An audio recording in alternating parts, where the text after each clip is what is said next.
L'Ajuntament de Sant Vicent dels Horts referma el seu compromís per la protecció en l'àmbit de l'habitatge. El consistori continuarà desplegant la llei per imposar multes als bancs que tinguin pisos buits.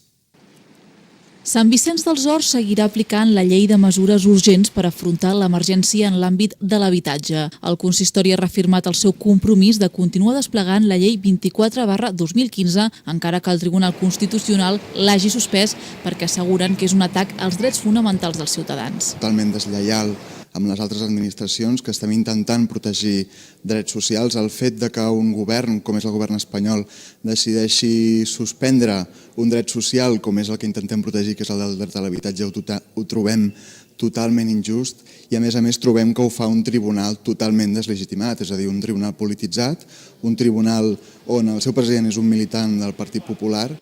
D'aquesta manera, l'Ajuntament vicentí està preparant una nova ordenança municipal amb una sanció per a bancs que tinguin pisos buits. Aquestes multes són multes que en realitat molts ajuntaments ja estan aplicant i aplicaven abans que s'aprovés aquesta llei 24/2015 i es construeixen sobre un marc legal divers.